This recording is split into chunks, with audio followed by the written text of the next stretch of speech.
안녕하세요. 인류트레이더 양성수의 T크리에이트입니다.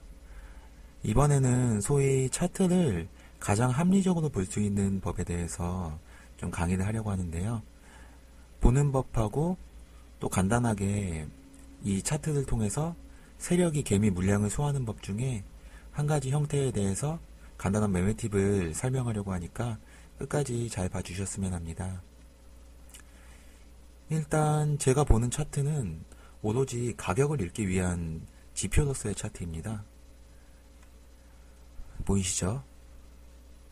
이평도 없고 보조지표 같은 것도 없습니다. 오로지 가격이 나타나는 봉과 거래량만이 있는데요. 소위 한간에서는 스토캐스틱이니 뭐니 다 관심이 없고요. 예전에 저는 아무도 보조지표고 일목균형표고 설명해주지 않는 상태에서 제가 다 검증을 해본 경험이 있습니다. 근데 그때의 결과물이 지금은 보조지표뿐 아니라 결국에는 봉만 보게 되더라고요. 아마 제가 보는 차트 안에서의 진리는 가격에 있다고 판단을 하기 때문이고요. 그렇다면 먼저 차트를 제가 설명하기 전에 간단한 예시를 보여드렸으면 하는데요. 과거 증권 포털 사이트에서 유명한 고수분이셨어요. 창공회장님이라고 제 분석글 중에서도 계신 분인데, 이분이 올린 차트가 제가 증권 강의나 이런 증권에 대한 설명을 해주는 것 중에서 가장 합리적이고 가장 솔직하게 올리신 분으로 제가 판단을 해요.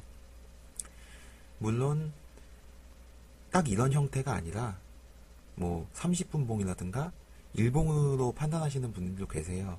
근데 본질적으로 볼 때는 일정 기간 동안에 거시적인 가격의 흐름을 읽어야 한다는 것, 이것이 가장 중요하고요. 어떤 다른 분들이 1분 봉 엄청 크게 늘려가지고 설명을 해준다든가 이런 것들은 솔직히 저 입장에서는 믿을 수가 없는 그런 것들이더라고요.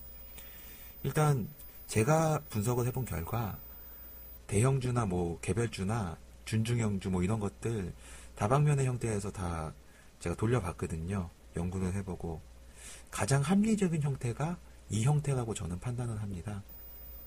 물론 이평은 이제 또 나중에 얘기할 수 있는 부분인데, 저 같은 경우에는 이평을 지금 다 뺐고요.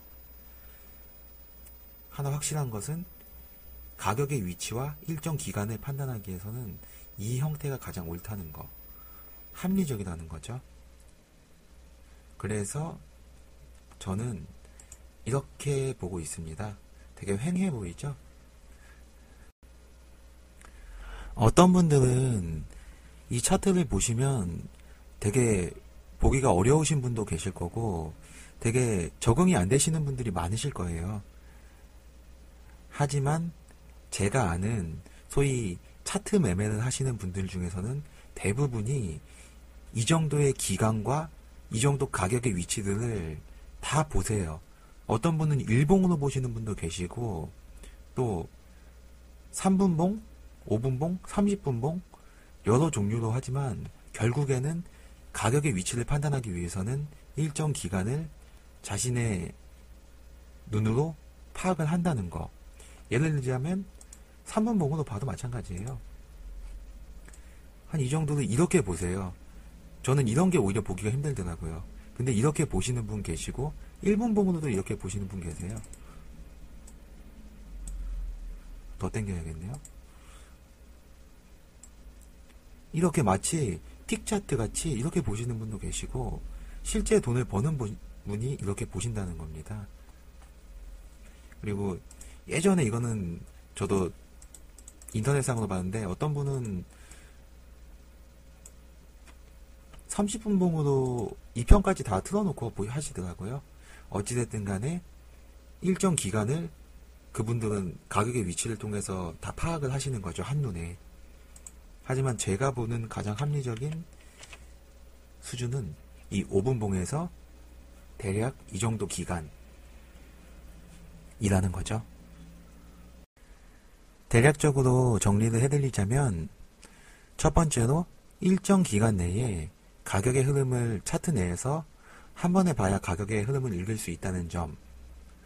제가 이 부분은 따로 다 연구를 한 거예요. 개별주 같은 경우에 매집과 발산의 기간들 다 계산해서 대략적으로 이렇게 보여드리는 거니까 믿으셔도 되는 거고요. 두 번째로는 저 같은 경우에는 합리적으로 5분봉이 가장 낫다. 이건 제 입장이지만 다른 분들은 뭐 3분봉으로 보고 1분봉으로 보시는 분도 계십니다. 중요한 것은 기간이다. 그리고 가장 자기가 보기 편한 형태라는 거. 그리고 세 번째로 이 평 같은 경우에는 제가 보는 게 따로 있어요. 있는데 일단은 뺐고 원래 제가 아예 보진 않았어요. 이 평을. 처음에 연구할 때 이것만으로 연구를 했기 때문에 이게 가장 익숙했고 이 평은 속임수가 많다고 생각을 했었거든요. 근데 어떤 분의 훈수가 있어서 제가 다시 이 평을 다 검증을 해본 적이 있거든요. 그렇게 찾은 게 두 개가 있어요. 그건 제가 지금 보고 있긴 한데 일단 차트 강의에 있어서는 딱히 중요한 것 같진 않아서 일단은 뺐습니다. 그리고 저는 그걸 사용하고는 있어요. 매수 매도에 있어서 어느 정도 윤활제라든가 아니면 판단 지표로서도 가끔 사용되고 하지만 중요한 것은 가격의 위치이다 라는 거죠. 그러면 이제 이 차트를 보는 방법하고 연결을 해서 간단하게 세력이 개미의 물량을 소화하는 방법에 대해서 말씀을 드리겠습니다. 제가 아는 분 중에서 이 부분 하나만 제대로 알고서 만든 기법으로 100만원 가지고 1년 만에 1억 만든 분 계세요. 지금도 계속 승승장구하고 계시고, 물론 그분은 이제 나름대로 이런 부분을 가지고 엄청난 연구를 하셨어요. 저장해 놓은 차트만 6,000장이니까 훨씬 더 많은 연구를 했겠죠. 그래서 이 부분을 제가 간단히 말씀드리는 거지만 이해하는 사람이라든가 사용하는 사람에 따라서 엄청난 가치가 될 수도 있는 부분이니까 먼저 이 가치에 대해서 좀 알아주셨으면 하고요. 예, 여기서부터는 딱 한 단어만 머리에 담으시고 들으시면 이해가 쉬우실 겁니다. 그거는 개미털기라는 말인데요. 제가 말씀드리는 물량을 소환하는 거는 일종의 개미털기의 한 부분이라고 보시면 됩니다. 주가가 가기 위해서는 어쩔 수 없이 개미가 털릴 수밖에 없어요. 개미가 많이 붙어 있으면 주가가 갈 수 없다는 것이 주식시장의 정석이고, 물론 아주 특이한 케이스도 있죠. 모든 사람들이 그 정보를 알고 다 갖추게 하는 경우도 있지만 일반적으로는 개미가 털린 뒤에 주가는 개미가 털린 가격 위에서부터 빠른 속도로 가는 것이 제가 연구한 것의 정설입니다. 그리고 제가 방금 말씀드린 것 중에 중요한 부분이 하나 있어요. 빠른 속도로 간다는 거. 개미가 털린 가격 위에서부터 빠른 속도로 간다는 것은 개미는 그때부터 자신들이 털린 가격보다 위에서부터 다시 추격으로 매수하는 개미들이 상당히 많다는 거죠. 대부분 자신이 주식을 못하실 때나 혹은 지금 생각하시면 쉬워요. 계속 보고 있는데 이거 갈 것 같은데 그런 생각하시다가 나중에 치고 나서 사시잖아요. 이게 개미의 심리라고 판단을 하시면 되고요. 이제 제가 본격적으로 말씀을 드릴 거는 코디에스라는 종목을 가지고 설명을 드릴 거예요. 아까부터 켜놔가지고 계속 보고 계셨겠죠. 이게 며칠 전에 상한가를 갔는데 일단 이 가격을 가지고 제가 설명을 드릴 거예요. 어떤 분은 이거 되게 쉽게 보시는 분도 계실 거예요. 뭐 예를 들자면 상한가 친 녀석이 단기적으로 신고가를 갔다. 혹은 전일 고점 돌파하는데 오전에 강한 시세가 나와서 두 번째에 샀다. 이판 매매죠. 이것도 어떻게 보면 제가 첫 강의로 했던. 하지만 저는 이것을 물량이 소화가 됐기 때문에, 개미가 털렸기 때문에 오전에 이런 빠른 속도로 신고가를 낼 수가 있었다고 저는 확신을 합니다. 왜냐하면 제가 단언컨대 신고가를 치는 종목이 이렇게 깨끗이 가는 경우가 그렇게 많지가 않아요. 보시면 아실 거예요. 신고가 매매만 하시는 분들도 이렇게 깨끗하게 아침부터 딱 쳐서 두 번째 파동에 상한가 가는 이런 케이스가 거의 없다는 거 아실 거예요.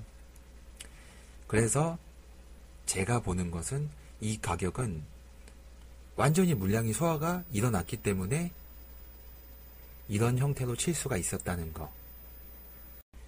예, 그러면 9월 25일로 일단 가보겠습니다. 이날이 정말 중요한 날인데요. 왜 그러냐면 그냥 딱 보면 아실 거예요. 상한가를 두 번 연속 친 날이기도 하고 또 단기 신고가를 만든 날이기도 합니다. 그리고 또 아시는 분들은 아시겠지만 이 종목은 전기차 관련주예요. 2차 전지 관련주인데 그 중에 현재로서는 가장 강한 시세를 내고 있죠. 그렇다면 어떻게 보면 시장 최고의 관심주라고 볼 수가 있겠죠. 그리고 상한가를 치는 날에도 뭐 상따나 뭐 수많은 사람들이 몰렸겠지만 상한가가 마감된 날, 즉 9월 25일 이날에는 더더욱 많은 사람들이 거래를 했겠죠. 거래량으로 보면 아시잖아요. 역대 최고 거래를 이뤘죠. 여기 안에서는 세력일 수도 있고 조막손일 수도 있고 또 억다이 단타일 수도 있고 또 개미들도 여기서 치고 받습니다. 그리고 개미들은 항상 고점에서 물린다는 거. 그죠? 항상 어찌됐든 간에 개미는 이날의 고점에서 평단가를 이루고 주가는 떨어집니다. 이게 어쩔 수 없는 시장의 정설이에요. 그러니까 개미들의 평단가가 대략 한 이쯤이라고 생각하시면 될 겁니다. 근데 중요한 거는 이제부터 개미의 입장에서 한번 생각을 해보셔야 돼요. 만약에 내가 돈을 잘 못 버는 개미다. 근데 내가 여기에서 물렸다. 이 고점쯤에서 물렸다라고 가정을 해보시면 이제부터 쉬우실 거예요.